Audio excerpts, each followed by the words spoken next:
자, 오늘은 대림절 첫째 주이지요. 대림절은 대강절이라고도 하죠. 대림절, 대강절이라고 하는데 이것은 예수님께서 이 땅에 오시기 한 달 전서부터 4주에 걸쳐서 대림절 첫째 주, 둘째 주, 셋째 주, 넷째 주까지 해서 예수님의 오심을 대망하는 절기입니다. 그래서 제가 지난주에 여러분과 말씀을 나눴던 것처럼 우리가 절기상으로 따지면 이 대림절이 새해의 시작이라 할 수 있다라고 말씀드렸죠. 그렇죠? 그래서 우리가 오늘 대림절 첫째 주를 맞이하면서 우리가 한 달에 걸쳐서 우리 주님의 오심의 의미를 계속해서 말씀을 여러분과 나누고자 합니다. 이번 주 뉴스가 나오는 걸 보니까 D100일 이렇게 하더라고요. 바로 대통령 당선일까지 이제 100일 정도 남았다 하면서 뉴스에서 대대적으로 지금 보도하는 장면을 보았습니다. 저는 그 기사를 보면서 과연 세상에서 오늘이 대림절인 것을 아는 사람은 몇 명이나 될까? 그런 생각을 해봤어요. 세상에 대통령이 나오면 카운트다운을 벌써 100일 전서부터 하고 있는데 우리는 주님 오시는 한 달 전에 이 대림절을 과연 누가 기억하고 있고 또 이 대림절을 우리가 드리는 것은 예수님의 오심의 기쁨의 소식을 함께 나누고 전하기 위해서 이 절기가 시작되었는데 우리 예수님이 오신 이 놀랍고도 기쁜 소식을 과연 세상은 얼마나 알고 있고 얼마나 기리고 있고 얼마나 대망하고 있을까 하는 그런 생각이 들었습니다. 세상은 너무도 바쁘게 돌아가고 있습니다. 세상에서는 너무나 많은 뉴스들이 있습니다. 그러나 그 많은 뉴스와 소식들 속에서 우리 주님이 오심을 우리는 기억해야 할 것입니다. 오늘 우리 찬양 불렀던 것처럼 고요한 밤, 거룩한 밤, 어둠에 묻힌 밤. 예수님의 이 땅에 오심은 너무나도 고요했고 아무도 기억하는 사람이 없었고 아무도 아는 사람이 없었습니다. 오직 아는 사람들은 하나님의 계시를 받았던 그의 부모들만이 알아서 그 일을 꿋꿋하게 순종하고 우리 아기 예수님을 탄생케 그렇게 순종했던 이들이 바로 요셉과 마리아 그 두 사람뿐이었습니다. 그리고 먼 곳에서부터 지금 별을 보고 예수님의 나심, 유대인의 왕이 오심을 이미 기억하고 오고 있는 동방의 박사들이 낙타를 타고 먼 지역에서 지금 걸어오고 있습니다.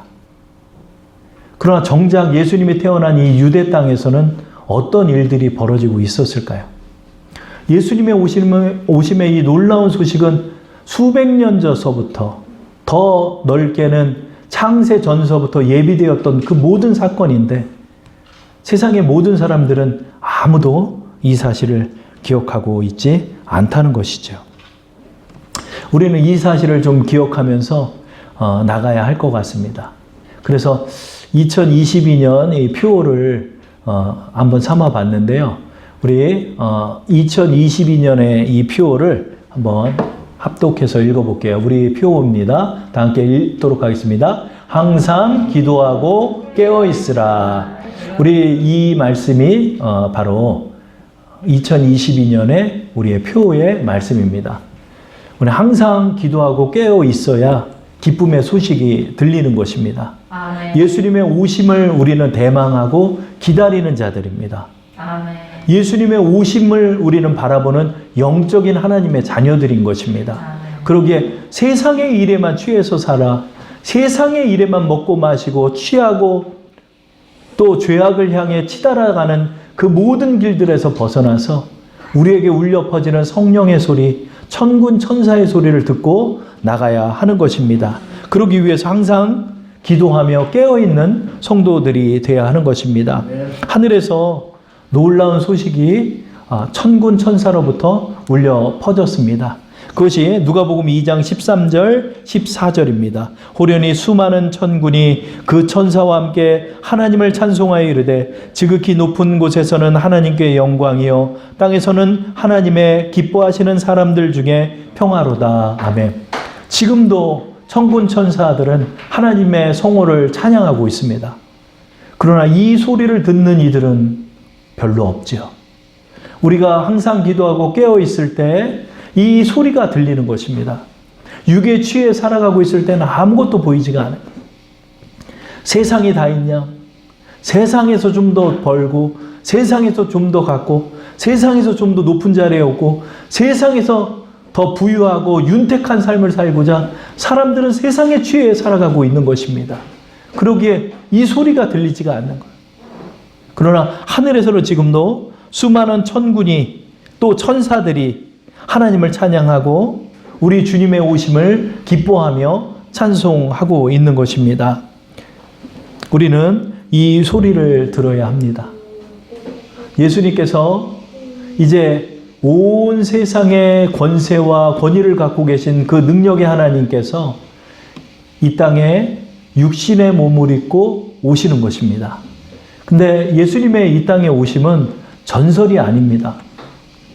어떤 왕이 아래에서 태어났다는 전설, 어떤 왕이 하늘에서 떨어졌다는 전설, 이것이 아니라 예수님의 이 땅에 오시면 역사 속으로 들어오신 사건이 되는 것입니다. 예수님께서는 유대 왕 헤롯 왕 때 유대 베들레헴에서 태어나셨습니다. 마태복음 2장 1절에 헤롯 왕 때에 예수께서 유대 베들레헴에 나심에 동방으로부터 박사들이 예루살렘에 이르러 말하되, 예수님께서 이 땅에 태어나는 건 시기를 알 수 없는 것이 아닙니다. 마태와 누가는 정확하게 예수님께서 태어나시던 시기와 그 당시의 정황까지도 자세히 성경 속에 기록하고 있는 것입니다. 예수님이 태어나신 때는 유대의 왕 헤롯 왕, 일명 헤롯 대왕이라는 자가 치리하고 있을 때 유대에서 태어나신 것입니다. 헤롯 왕은 사실은 유대 출신의 사람이 아니라 에돔 출신의 이방 사람입니다.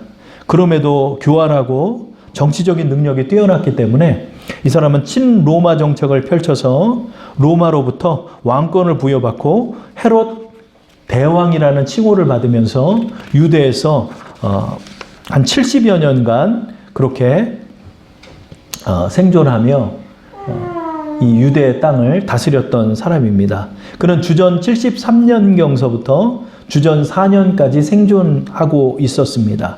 그러니까 예수님께서 헤롯 왕 때 태어나셨으니까 헤롯 왕이 죽기 전에 태어났다라고 보면 정확히 역사적으로 따지면 주전 4년 이전에 예수님께서는 태어나신 것이죠. 그러나 우리가 이해하기 쉽게 주전 주후의 기준을 영년으로 삼아서 예수님이 태어나신 때를 그냥 영년으로 우리가 표기하고 있지만 역사적으로 따져보면 예수님께서는 헤롯 왕이 죽기 전에 태어나셨죠. 주전 4년 이전에 유대에서 태어나신 것입니다. 그러면 예수님께서 유대 베들레헴에서 태어나신 이유는 무엇일까요? 그것은 바로 유대의 왕을 또 다스리고 있는 시기가 있었죠. 이 당시에는 지중해 일대를 로마의 정권들이 다스리는 로마의 나라였고 로마의 세상이었습니다. 이 로마의 세상에서 다스리던 왕이 가이사 아구스도였습니다. 가이사 아구스도가 유대를 비롯한 모든 속국들에게 호적 정리, 인구 조사를 실시하여서 세금을 더 원활하게 걷고자 그는 이 칙령을 내리게 된 것입니다. 그 말씀을 누가는 또 2장 1절에 말하고 있습니다. 그때 가이사 아구스도가 영을 내려 천하로 다 호적하라 하였으니, 그래서 바로 유다 지파였던 그의 아버지 요셉의 고향 베들레헴에 나사렛에서 살고 있었지만 각자의 고향으로 가서 인구 등록을 하고 호적 정리를 하고자 그렇게 유대 베들레헴으로 이동하였습니다. 그때 하필 마리아는 또 만삭의 몸이었기 때문에 호적 정리를 하는데 아내를 둘 수가 없어서 아내와 함께 그렇게 베들레헴으로 갔습니다. 그것이 바로 누가복음 2장 1절의 말씀이죠. 이처럼 예수님께서 태어나신 시기를 더 넓게 보면 가이사 아구스도가 로마를 다스리고 그로부터 정권을 부여받았던 유대의 헤롯 대왕이 유대를 다스리던 그 시기에, 정확히 시기로 따지면 주전 4세기 이전에 예수님께서는 유대 베들레헴에서 태어나시게 된 것입니다. 이것이 바로 헤롯 대왕과 아구스도의 흉상입니다. 그들의 이런 모습들을 우리는 역사 속에서 잘 알고 있는 것입니다. 이 가이사 아구스도의 로마의 황제는 가이우스 옥타비아누스라는 이름을 본명으로 갖고 있고, 그는 이후에 나라를 다스리며 시저 아우구스투스라는 이름으로 자신의 이름을 더 높였습니다. 이 아우구스투스라는 것은 존엄자라는 뜻이죠. 자신을 이제 점점 신격화하며 높였던 로마 황제였던 것입니다. 이 옥타비아누스에 의해서 호적 신고를 하고자 예수님께서는 베들레헴으로 향하게 된 것입니다.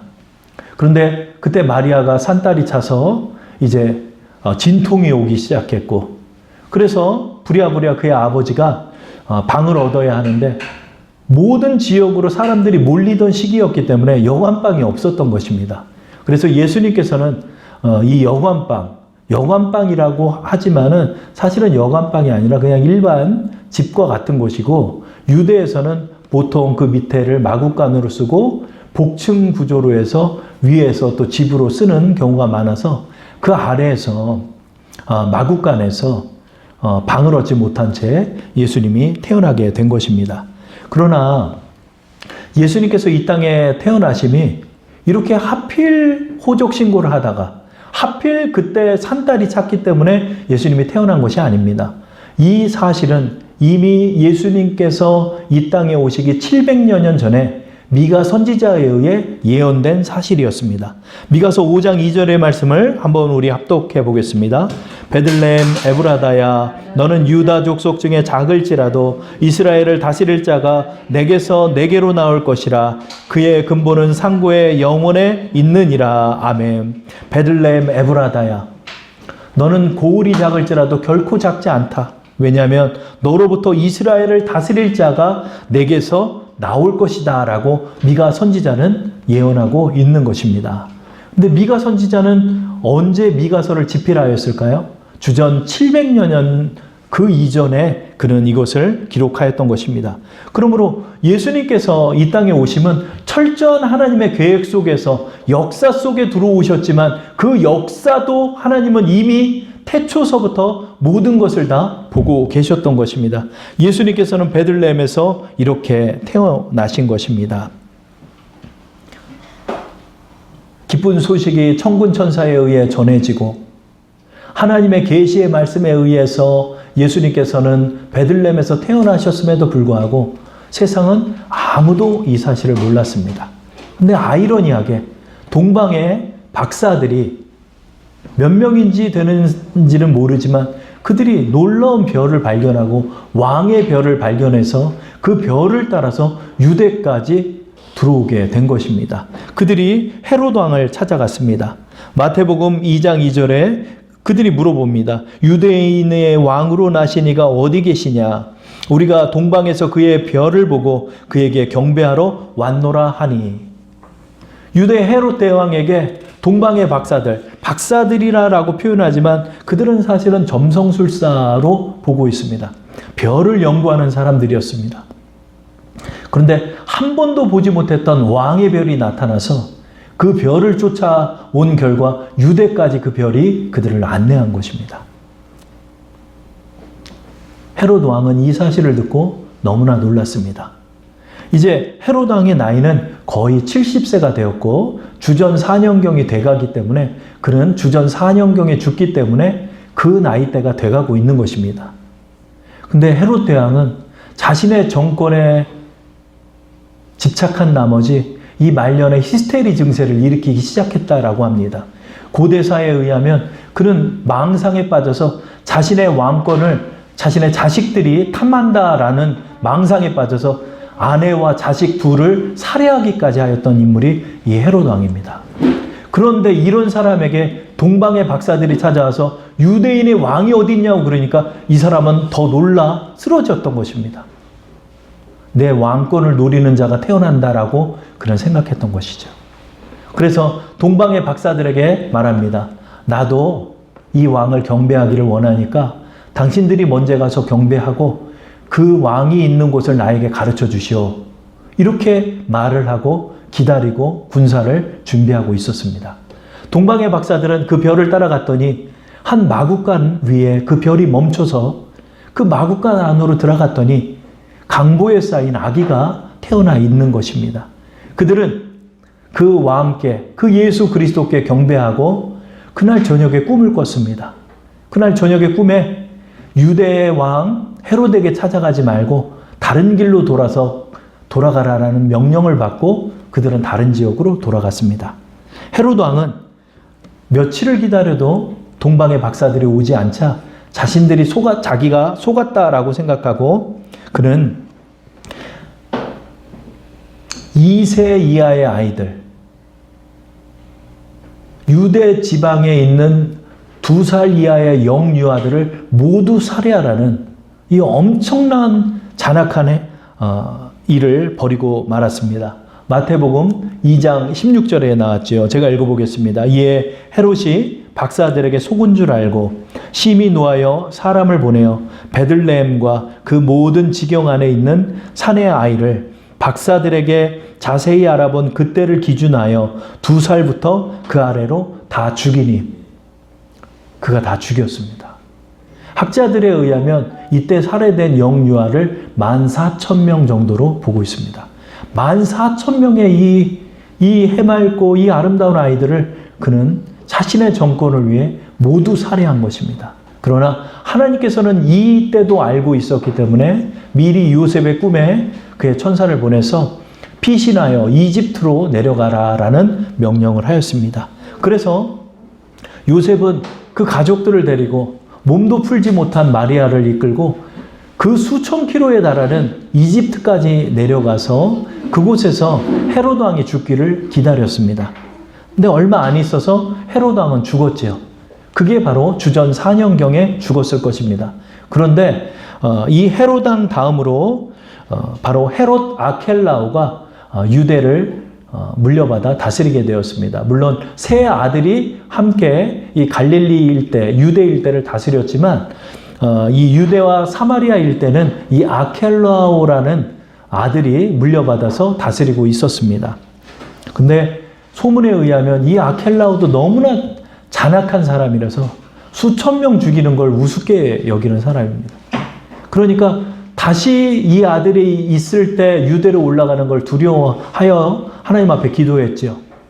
그러니까 이 아켈라오가 폐위될 때까지 요셉과 마리아는 이집트에서 기다렸습니다. 그 말씀이 마태복음 2장 22절에 있습니다. 그러나 아켈라오가 그의 아버지 헤롯을 이어 유대의 임금됨을 듣고 거기로 가기를 무서워하더니 꿈에 지시하심을 받아 갈릴리 지방으로 떠나가. 이 말씀도 그냥 여러분 우연찮게 말하는 것이 아니라 역사 속에 담겨있는 그 내용을 상세하게 기록하고 있는 것입니다. 이 헤롯 아켈라오는 아버지의 성격을 닮아서 아주 잔인하고 잔악하였습니다. 그런데 무능했습니다. 정치력이 부족했고 정치적으로 치리하는 능력도 부족했습니다. 그 결과 몇 년 하지 못하고 주후 6년경에 로마에 의해 폐위되고 말았습니다. 유대를 제대로 다스리지 못한다는 많은 민원들이 올라오고 잔악한 살인을 저지른다는 그런 보고가 들어오자 이 아켈라오를 주후 6년경에 폐위를 해버리고 주후 6년경서부터는 이제 로마가 유대를 직접 다스리는 체계로 바뀌는 것입니다. 그래서 여러분이 잘 알고 있는 로마의 총독 본디오 빌라도를 아마 여러분은 기억하실 것입니다. 왜 그러냐면 로마가 이제는 유대를 거의 직접 다스리는 시기가 되었기 때문에 총독의 체계로 바뀌었던 것입니다. 그러므로 예수님께서 유대 땅으로 오시는 것은 주후 6년경 이후에 이렇게 유대 땅으로 오게 된 것이죠. 고향에서 살면 좋았을 것이지만 불안했던 그 아버지가 그의 동네 나사렛이라는 그 지역으로 가서 그곳에서 예수 그리스도를 키우시며 그렇게 살고자 하였던 것입니다.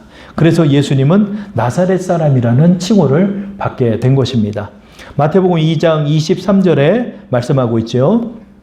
나사렛이란 동네에 가서 사니 이는 선지자로 하신 말씀에 나사렛 사람이라 칭하리라 하심을 이루려 함이로라.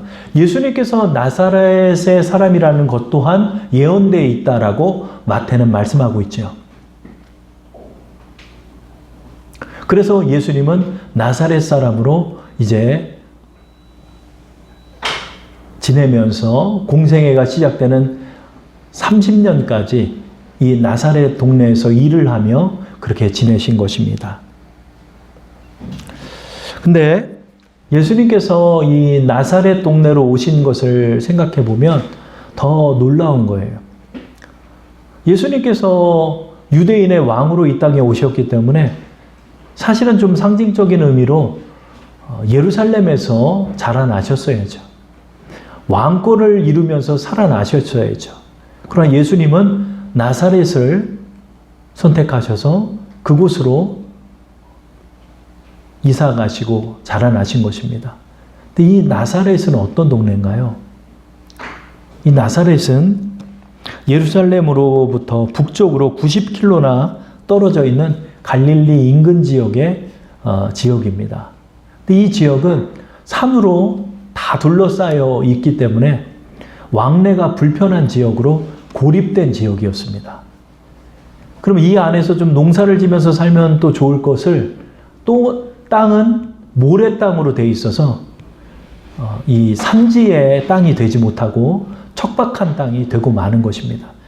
갈릴리에서는 무엇 하나 제대로 나오는 것도 없고 농사를 지을 수 있는 땅도 아니고 산으로 다 둘러싸여 있는 깡촌이어서 고립되어 있고 외져 있고 소외된 지역이 바로 이 나사렛 동네인 것입니다.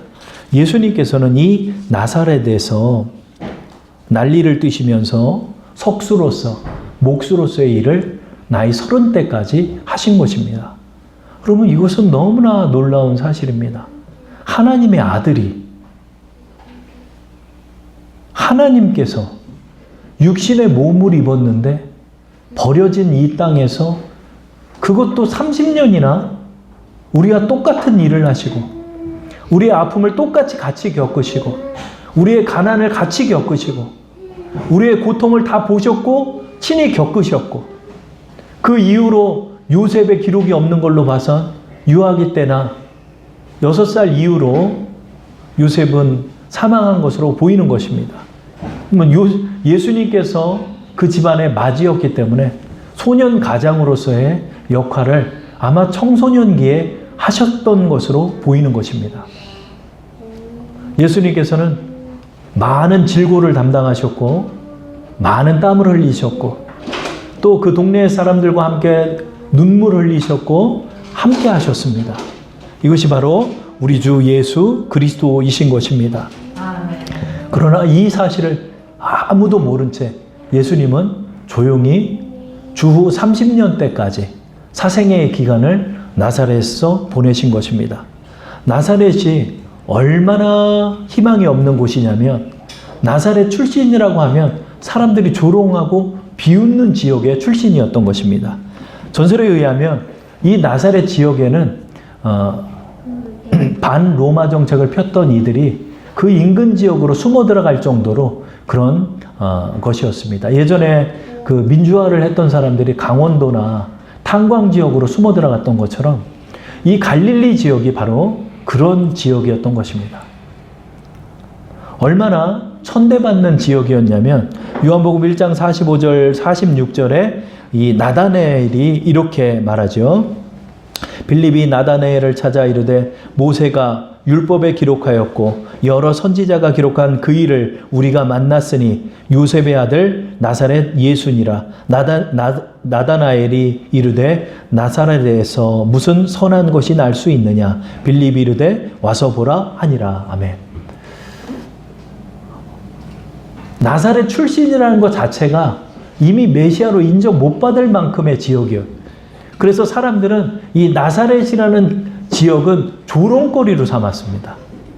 나사렛 출신, 거지 출신, 못 사는 사람들의 출신, 버림받은 곳에서 자란 사람, 그곳에 무슨 희망이 있다고 우리를 구원할 메시아가 거기서 나시겠느냐라고 나다나엘 바로 예수님의 이후에 제자가 되는 나다나엘이 제자 빌립에게 그렇게 말할 수 있겠습니까? 예수님께서 이런 나사렛 지역에서 우리를 위하여 이 땅에 오신 것입니다. 왜일까요? 하나님의 아들 예수 그리스도는 호화로운 것, 부한 것, 여유 있는 것, 이 세상을 즐기는 곳에 가지 않으시고 낮고 낮은 그 나사렛 땅을 선택하셔서 그곳에서 우리와 함께 하시기 위하여 이 나사렛에서 자라나신 것입니다. 예수님의 태어나심도 마구간이었고 예수님의 요람도 말구유였습니다. 예수님은 우리를 위하여 그 낮은 곳으로 오신 것입니다. 그래서 예수님은 우리의 희망이 되시고 우리의 진정한 구원자가 되시고 우리의 왕이 되어 주시는 것입니다. 세상의 사람들은 이러한 고요한 밤, 거룩한 밤에 우리 주 예수 그리스도 하나님의 아들, 온 세상과 우주의 권세와 능력을 가지신 그분이 이 땅에 오심도 알지 못한 채 자신들의 영달과 출세를 위하여 혈안이 되어서 이 헤롯 왕과 같이 살아간 것입니다. 예수님이 태어나시고 헤롯 왕이 죽을 때 그 왕은 그렇게 유대 사람들의 환심을 얻고자 건축을 하였습니다. 그래서 헤롯 성전을 그가 만들었죠. 많은 건축물들을 그는 만들었습니다. 그러나 그가 70이 되어 그가 죽을 때는 너무도 비참한 생을 마감하고 말았습니다. 내장이 갑자기 썩어 들어가는 병이 걸려 내장이 썩어 들어가고 내장이 썩었다면 폐혈증에 걸렸을 것이고 폐혈증 속에서 고통 속에서 또 악취를 풍기면서 그 속에서 쇼크를 받아 그는 주전 4년경에 비참하게 죽고 말았습니다. 그의 아들 또한 아버지를 닮아 자신의 정치와 권력을 위해서 잔악하게 사람들을 살해하며 살았던 인물들이었고 비참하게 생을 마감한 인물들이었던 것입니다. 여러분, 우리는 지금 무엇을 쫓아서 살아가고 있습니까? 하늘에서 지금도 우리의 귀에 들리지는 않지만 천군 천사의 소리가 들려 퍼집니다. 호련히 수많은 천군이 그 천사와 함께 하나님을 찬송하여 이르되 지극히 높은 곳에서는 하나님께 영광이요 땅에서는 하나님이 기뻐하시는 사람들 중에 평화로다. 이 기쁨의 소식이 여러분을 향해 지금 울려 퍼지고 있는 것입니다. 근데 세상은 그것을 모른 채 세상의 모든 일들을 위해서 그들은 살아가고 있는 것입니다. 저는 지금의 이 시기와 예수님이 태어나던 이 시기가 너무도 흡사하다는 생각이 듭니다.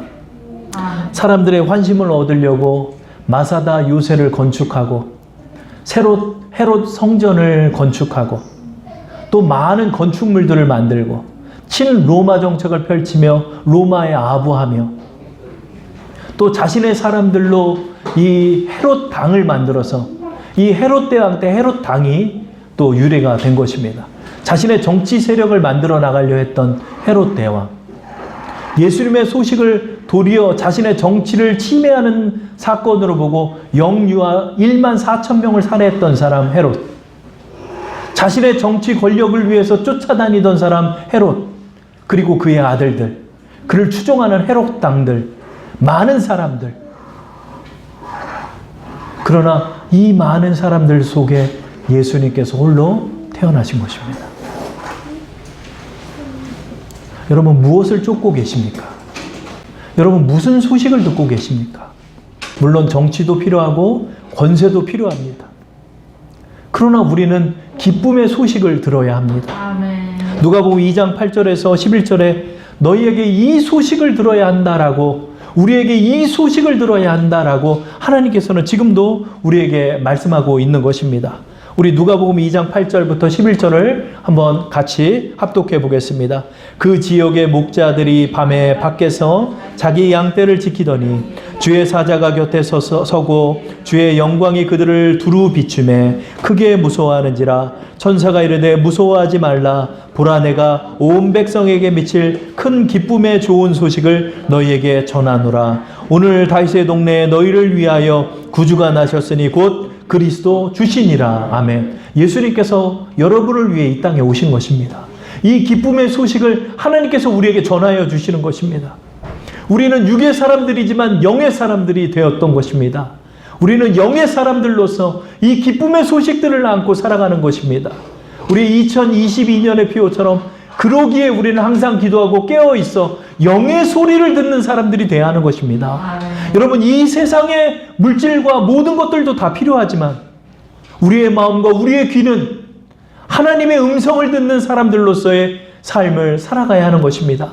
이 기쁨의 소식을 전하고 이 기쁨의 소식을 마음에 간직하고 이 믿음을 지키면서 우리 주님을 맞이할 사람들이 되어야 하는 것입니다. 헤롯 왕을 맞이할 것이 아니라 우리의 유대의 진정한 왕, 우리의 왕 예수 그리스도를 맞이하는 백성으로 우리는 이 땅을 살아가야 합니다. 그러나 너무도 많은 사람들이 세상에 취해 세상을 쫓고 살아가고 있는 것입니다. 내가 지금 어디로 와서 어디로 가는지도 모른 채 그들은 불나방과 같이 그 불꽃을 향해 뛰어가고 있는 것입니다. 어느 길을 향해 여러분 걸어가겠습니까? 주의 길을 향해 걸어가며 우리 주님을 맞이하는 삶을 살아야 하는 것입니다. 우리 주님을 맞이해야 하기 때문에 우리의 믿음을 지키고 경건한 삶을 살며 주님의 뜻에 순종하고 이 기쁨의 소식을 전하는 인생을 우리는 살아야 하는 것입니다. 이 기쁨의 소식을 여러분 마음껏 누리며 우리 함께 찬양을 드리는 것처럼 우리의 마음속에 우리 주님을 대망하고 살아가는 우리 주사랑 성도 되기를 축원합니다.